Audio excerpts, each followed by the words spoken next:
It was a rhetorical hi. I am 51 years old. Fuck. And you know, it's okay until you say it out loud. 30 years ago, I moved from Idaho to Maine. And I'm super nervous. Actually, can I have my water?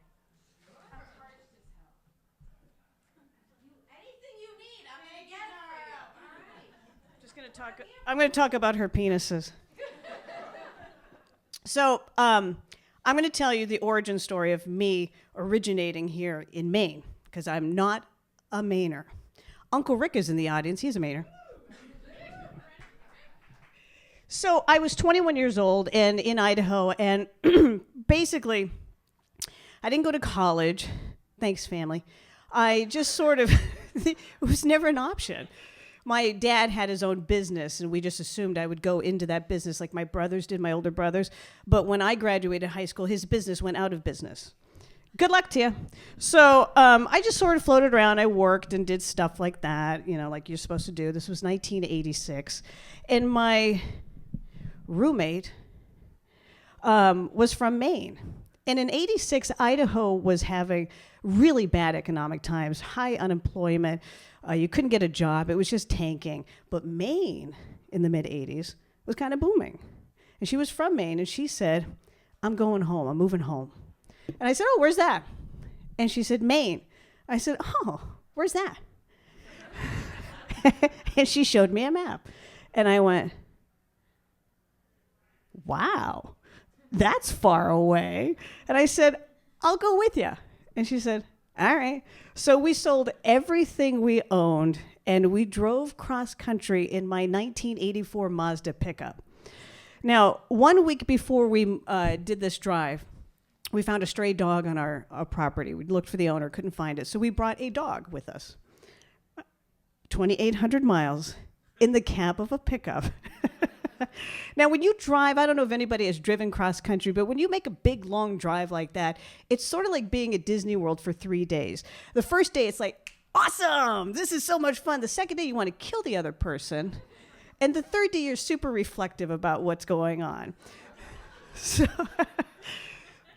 as we're driving, when you drive the great United States of America, think of the electoral map, shall we?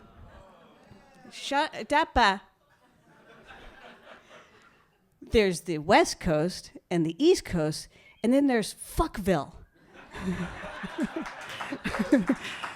So as I'm driving, the one thing that I can think about that stands out in my head is that in Indiana, you couldn't buy beer during the day or something weird. They had weird beer things going on. I was like, all right. And in Nebraska, which is a really big state for some reason, all I smelled was cow manure for hours and hours. And I'm not kidding you. At one point during the drive, I smelled skunk, and I was like, yes, sweet, sweet skunky smell.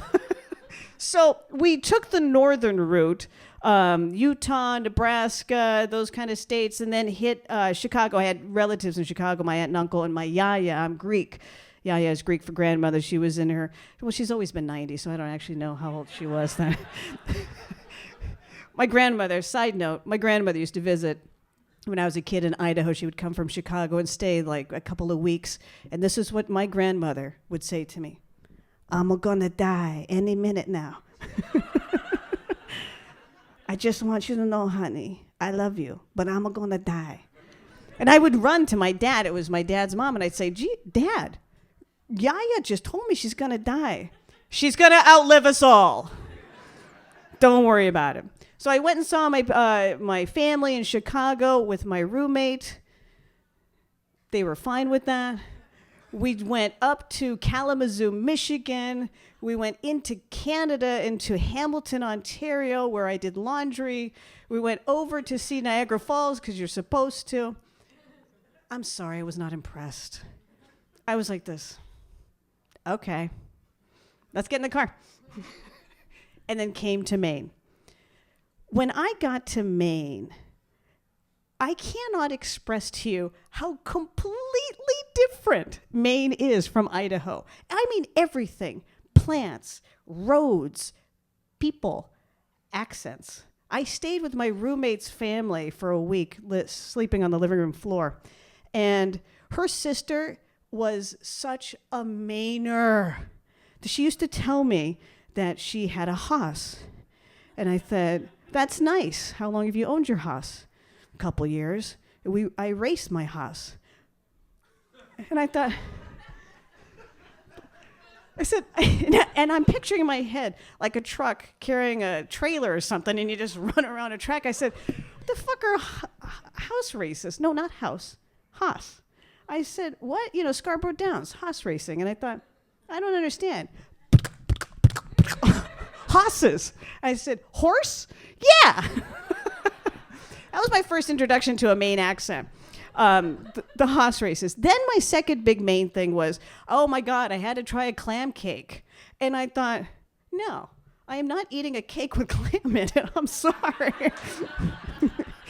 I don't care how you sell that. I'm not eating that. And they're like, no, it's really, really good. I thought, oh, okay. But when I got here, the impression that I had was that Maine was filled with hippies. I'm used to it now because this room's filled with hippies. But but when I got here, I thought, my God, everybody is so hippie-ish. And we didn't have hippies in Idaho. We had cowboys in Idaho. Idaho, look it up. It is an incredibly red state. I mean red. My family was still out there. My parents passed recently, but I would go at least once a year. And I forget, when I go back to Idaho, the billboards would say, we love Jesus and we hate Hillary. I mean, I'm not kidding. There would be billboards like this. So when I moved out to Maine from Idaho, I was sick of Idaho anyway. I grew up there. My only saving grace is I wasn't born in Idaho. I was born in Chicago, thank God. So when I looked on a map and I found where Maine was, I was super embarrassed. There's a happy ending. But I was super embarrassed I was moving to Maine. And I couldn't tell anybody I was moving to Maine because why? So I told everybody I moved to Boston because it looked close on the map. And I thought, that's a couple hours. And I was okay with telling, yes, I'm moving to Boston. I know. Pretty cool, huh? And then when I got out here to Maine, I thought, shit, Boston's kind of far. I don't think I can really pull that off. And plus, my address says Maine. So I'm going to have to actually fess up that I lived in Maine. And I moved to the West End to an apartment on the 3rd floor that had the word fuck scratched on to the wall. Somebody was upset, apparently. And I thought, all right, okie dokie. My car was booted the first week I was here because I didn't quite get the whole can't park on that side for 6 hours of a night, and because they have to street clean it, but they don't really street clean it, but they say they're gonna. So once I got used to Maine, and once I was able to find where I was going to different places, because in Idaho, it's a newer state. Maine's old. So in Idaho, streets go 1, 2, 3, 4, A, B, C, D. In Maine, somebody took a pot of spaghetti and went, roads. So it took me a long time to figure this state out. But I actually finally did figure it out. I've been here for 30 years, much to my surprise. And I actually love this state so much that I actually tell people I live here. I don't tell them I live in Boston. I say I live in Maine for 30 years. Thank you very much. That's my story.